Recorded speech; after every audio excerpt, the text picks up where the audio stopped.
Welcome to the New York State Kinship Navigator's July Lunch and Learn. My name is Cheryl Abbott, and I'm the Regional Coordinator with the New York State Kinship Navigator.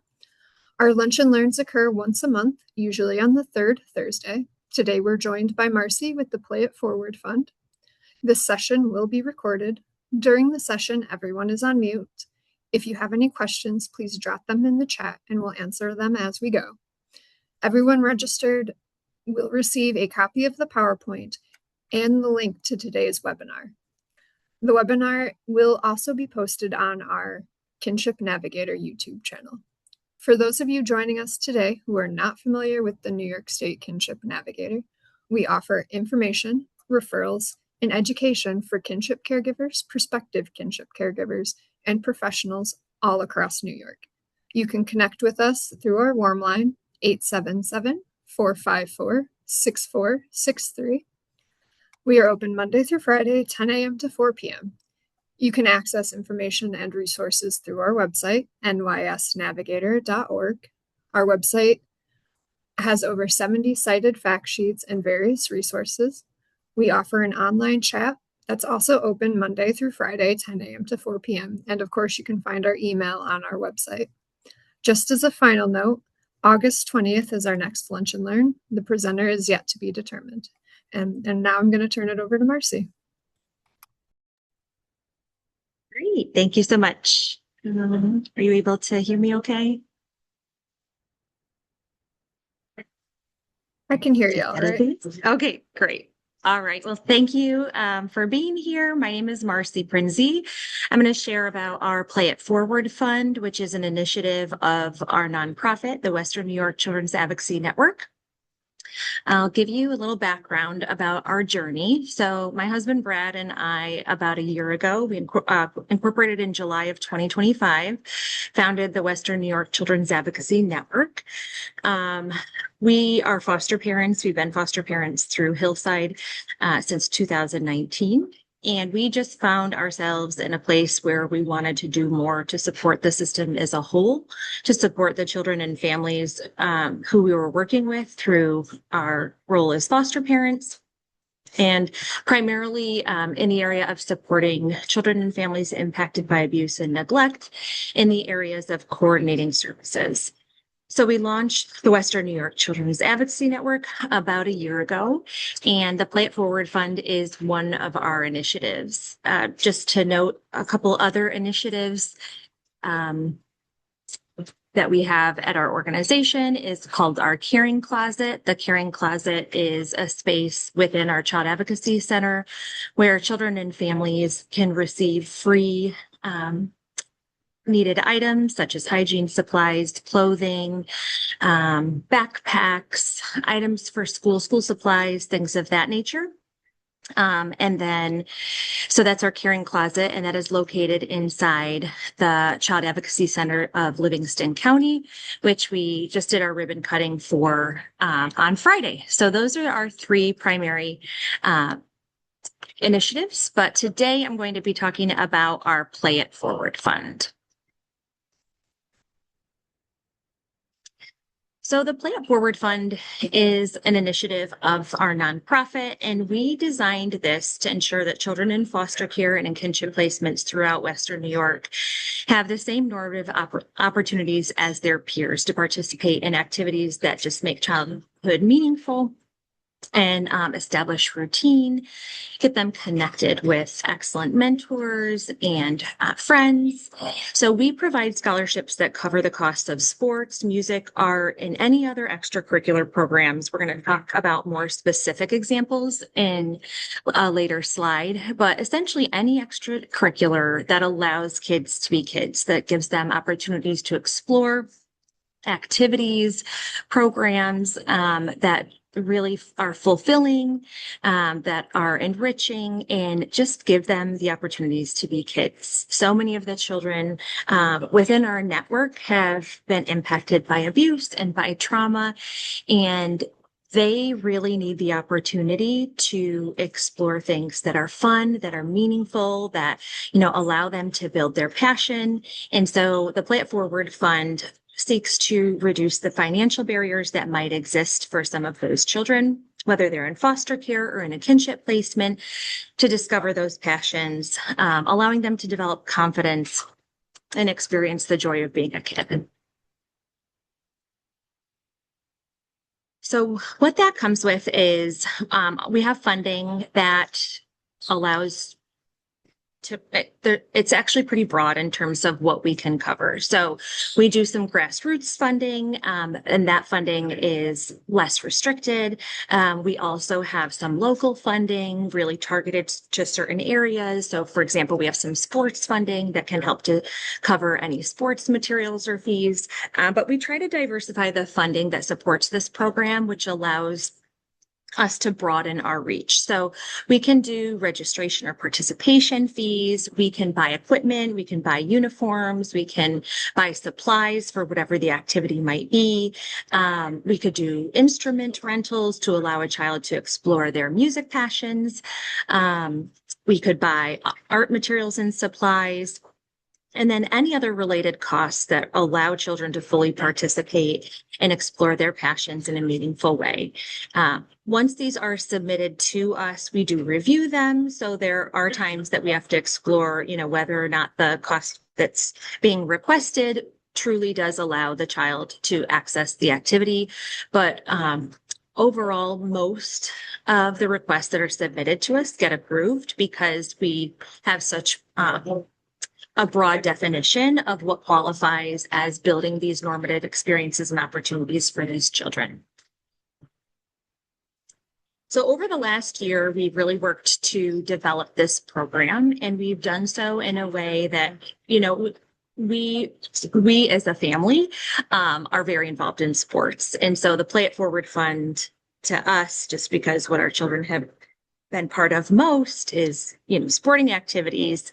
That's kind of where our mind went. But we didn't want to limit this funding to just athletics, knowing that there are so many opportunities outside of athletics for children to explore their passions. And we've really seen that over the last year with the different types of requests that have come in. So certainly we have had sport participation requests. For example, we had a child who was actually in preventative care, and she was working through some coping strategies with some trauma-related challenges.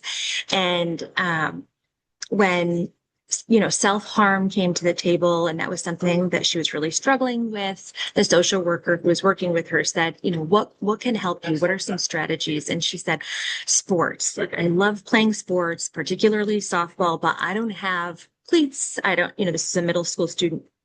I don't have a bat. I can't participate in the way my peers can, so I didn't sign up. And so the social worker reached out to our agency, and we made a list of the things that the child felt she needed to fully participate and to feel, like she was one with her peers. And we were able to purchase those, provide them, and she had a phenomenal softball season. And, it shows that those normative experiences do allow kids to be kids, but they also really can serve as coping strategies, allowing them an outlet and an opportunity for children who've experienced pretty severe trauma to process that, to work through that trauma. So that was one initiative that we funded this year. We had a kinship caregiver reach out with an unexpected placement of 2 nieces that were put in her care. And, with that unexpected addition comes additional expenses that, not always kinship caregivers are prepared to navigate. And, she's like, I'm struggling to keep up with the additional cost of food and everything else that comes with it. But she said, I can handle that. What I can't do is, they want to play volleyball. They want to explore photography. And, she had a list of some extracurriculars that they had hoped to do over the summer, that, the financial burden of providing those opportunities was really stretching the kinship caregiver. And so again, we just worked with that referral to identify what are the opportunities that these children really want to explore. How can we support that? We were able to buy them digital cameras, and they've been doing a lot of work with photography this summer. We also got them some sports equipment that has allowed them to prep for the upcoming seasons because they plan on being on their high school volleyball and soccer teams. And we also were able to provide some art supplies because they really enjoy drawing and doing crafts. And so, we just created a list. What are those opportunities and experiences that would be meaningful for you in this time of transition? What took something off of the aunt's plate financially? And we provided those supports. Another example is county fair participation. So we had a sibling group who was referred to us in a kinship placement. And it was, again, an emergency removal. So they weren't able to take a lot of their belongings with them, but they're very involved in ag and county fair participation and really wanted to be able to do those things that they had been counting on and planning on before this disruption happened in their lives. And so we worked with the aunt to say, what is it that they need to be successful at fair? And, they didn't have, muck boots to work with their animals. And so we were able to provide the muck boots. They needed sneakers for another activity. We were able to provide the sneakers. And so, just thinking really broadly about what this funding could look like across the board for families you work with or for your family and the children within your care. The opportunities are kind of limitless in terms of what children might potentially need. As they, work through their trauma and as they try to find some level of normalcy, we want kids to be able to feel like they're one of their peers because they are. We want to give them those opportunities for normative experiences, to build friendships, to learn something new. And so what that looks like could be different for every child. So we take every referral as a new opportunity to support a child. And if that's supporting them with county fair or the next one, which is a career pathway, we had another referral for a child in a kinship placement who wanted to do the cosmetology program at BOCES next school year. Living in a kinship placement, again, the family members caring for her are financially under a lot of financial stress right now with the additional children in their home, and purchasing the cosmetology kit that's required to be part of that BOCES program was just something that was out of their reach. And so they reached out to our agency and said, we don't know if this qualifies. It's not a sport, right? And it's not music, but it's something that she's really passionate about. But the kit was, I think, $250. And so as an agency, we were able to approve that and provide that kit so that she can be in the cosmetology program at BOCES next school year. In addition to these very specific scenarios, we have, like I said, we have the caring closet at the CAC of Livingston County, and we have purchased some sports related, art related, music related items that we house right there at the caring closet. So it's essentially items that support the Play It Forward Fund, but we house them in the caring closet. So those are things like water bottles for sports, sneakers for various types of athletic activities, art supplies and materials, music supplies, anything that could allow a child access to an extracurricular activity. We do have some items that we house right there in the caring closet, and then we take specific individual referrals as they come. So how the referral process works is typically a caseworker, a foster parent, or a kinship caregiver reaches out. This is our Play It Forward email, so it's just playitforward@WNYCAN.org. I also have our contact information on the last slide, so you could also reach out to us directly. There is an application, but at first we were suggesting people complete the application first. And now we're finding it works best to have a conversation first. So, give us a call, write us an email, kind of explain the situation. We can talk through options. And then, sometimes I can just even complete the application to avoid that headache for whoever is applying just through that conversation if I have enough information. it's really just an opportunity for us to track the types of requests that are coming in, what's going out, where the needs are, so that year after year we can build this program to really serve the needs of the children and families who need it. So I always recommend either call or email first. We'll have a conversation and then we can work through the application together, depending on the scenario. Then the request is reviewed, but typically, again, if we have a conversation first and we know what the needs are and we say, yes, that's definitely something that we could support, the review and approval process is fairly quick. And then in terms of payment, the funds go directly to the program or the vendor. So if it's an item that needs to be purchased, we will purchase that directly and then get that to the child and the family.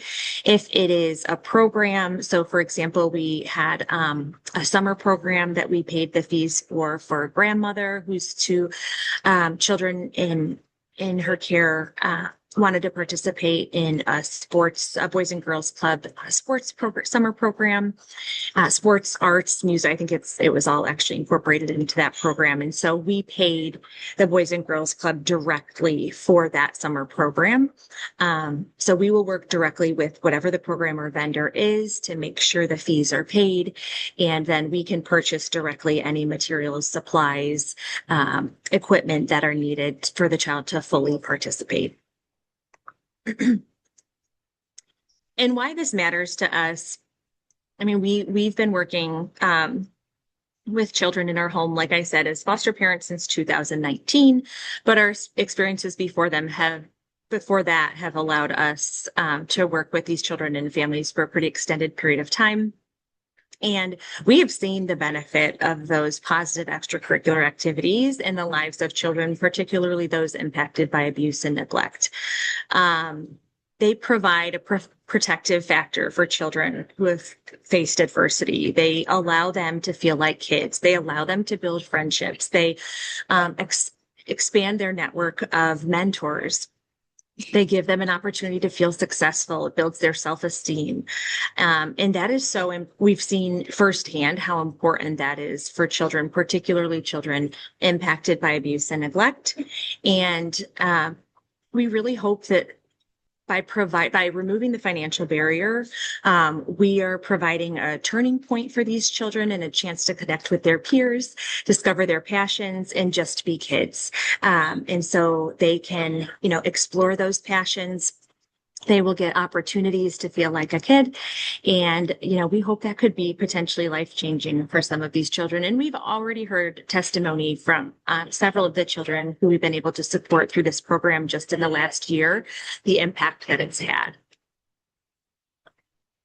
And so that is our Play It Forward Fund. As I mentioned, there are our there are organization emails, but these will go directly either to me or to Brad. I put our phone numbers there as well. Feel free to explore our website. I would love to answer any questions that you have.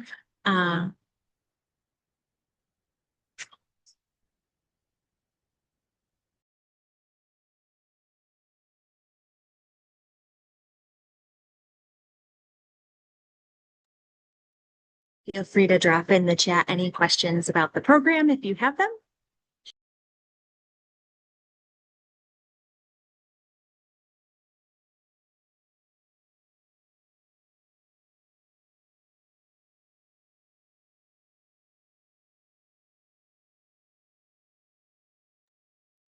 Heidi, thank you for reaching out.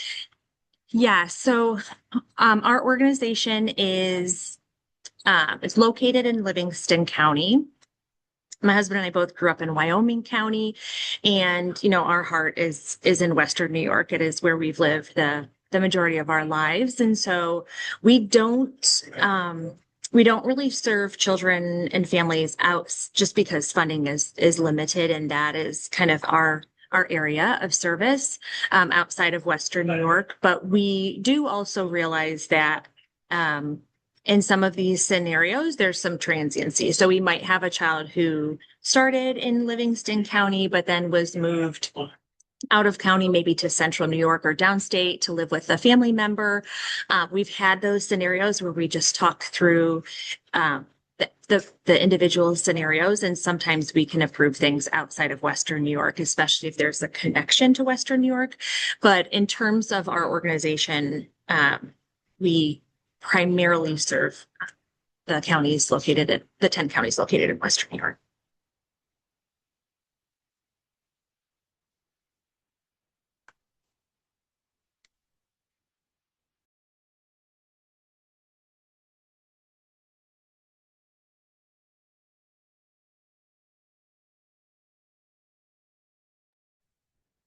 Any other questions I can answer?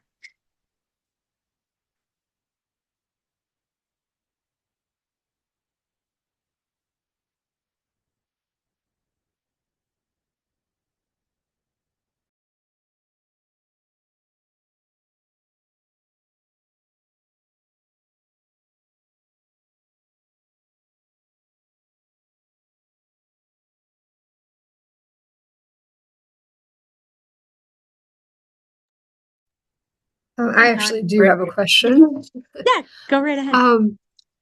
So your coverage area is the counties in Western New York, but if somebody was looking to start a program like this in outside of that area and to cover their own counties, what would you recommend? Where would you suggest they look for funding? Anything like that? Great question. And I saw Heidi's, or I'm sorry, I think Dawn's question in the chat as well. If I know of any similar programs, I don't. And that's why we kind of started this, is because we weren't aware of anything in our area. And one of the things as foster parents we would hear, and sometimes we still hear, is like, oh, but in terms of, because this does cover foster children and children in kinship care, oh, but the counties cover that. And as foster parents, we have funded these extracurriculars for our foster children because we believe strongly that these opportunities are meaningful and important and certainly worth whatever financial investment we need to make. But we also realize not all families are able to do that. And our experience has been a little inconsistent in terms of what will get reimbursed, how it will get reimbursed through the county or through your agency as a foster parent. So I imagine that inconsistency might be found on the kinship side as well. And so one of the important things that when we built this structure was like, we want to remove the barriers. If it's something that our organization can approve, we're going to get it to you as soon as possible. There's not going to be a reimbursement. It's going to be, let's get the child what they need as soon as possible so they can start having these really meaningful opportunities, as opposed to jumping through a bunch of hoops and long applications and waiting for reimbursement. We wanted to eliminate those barriers. And so I don't know of any other programs that do that. I do know that it is possible to get reimbursement through some counties and through foster care, and for certain things. But again, there tends to be some red tape there, depending on your area. And that's something that our organization really wanted to remove. If somebody in another area, like an organization, was interested in doing something similar, we would be glad to talk to the organization or the leadership interested in starting something like this in terms of what we have done to build this program. We've found some local county funding, like I said before, that supports in certain areas, particularly with sports. Most counties have New York State sport funding, and it's not a lot, but it's enough to, stock the caring closet with sneakers and to provide a few scholarships in each of those counties. So that's one thing to explore. We've also done a lot of grassroots fundraising. So we've done, we've reached out to local donors who have an interest in sports or have an interest in music. And sometimes they want their funding to go towards a particular bucket of the Play It Forward Fund. Like, I want to only fund music related scholarships. Great. So that money, from this donor is designated towards music scholarships, whereas this other funding might be designated towards art or athletics. So yeah, it's a lot of spreading the word, finding local donors. The funding that we've found isn't substantial, but, you know, if we can find several, which we have, individuals and small grants, that's really helped us to build this network of support. So I would be happy to talk to anybody in another area interested in starting a similar model, in, you know, central New York or downstate or upstate. Oh, and Heidi, I just saw your question. Yeah, so hopefully that answered. We do have a little bit of like OCFS county funding. We have some local donors. We do a lot of grassroots fundraising, so things like galas, and we're working on a 5K, things of that nature.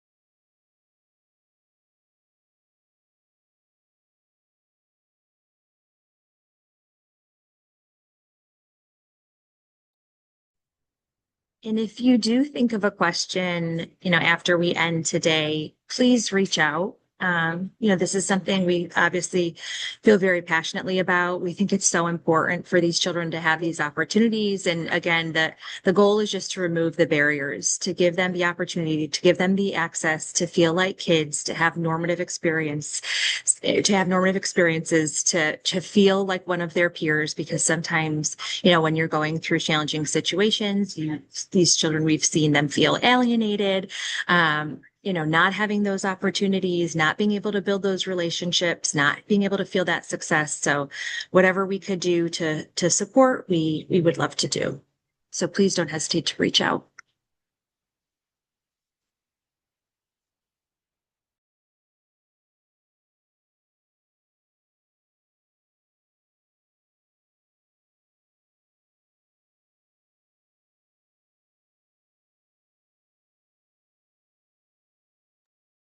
Uh, Great question, Heidi. We have a board of directors. So we have a board with varying experiences. So my husband and I are on the board. We have adoptive parents on the board. We have foster parents. We have people with a background in finance, people with a background in childcare, people with a background in law enforcement. With our CAC work, our Child Advocacy Center work, we've really tried to diversify our board representation, to understand the needs of the children and families we serve. So we are run through a board of directors.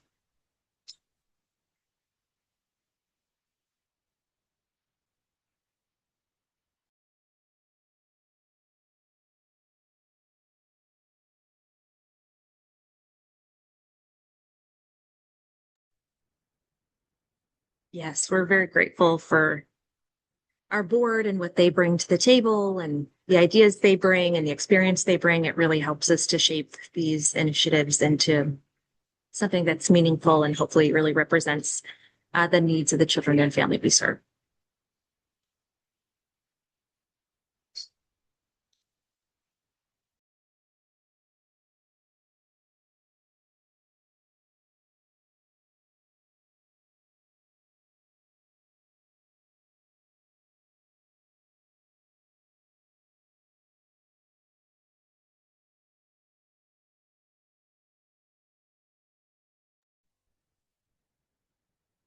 Well, I think that's all I had for today. But again, if any questions come up, you'll have my contact information. Please reach out. We'd love to hear from you. If you have a request, if you know a child or children who we can serve and support in this way, we would love to hear from you. And thank you for having us. Thank you for presenting today. Are there any last minute questions?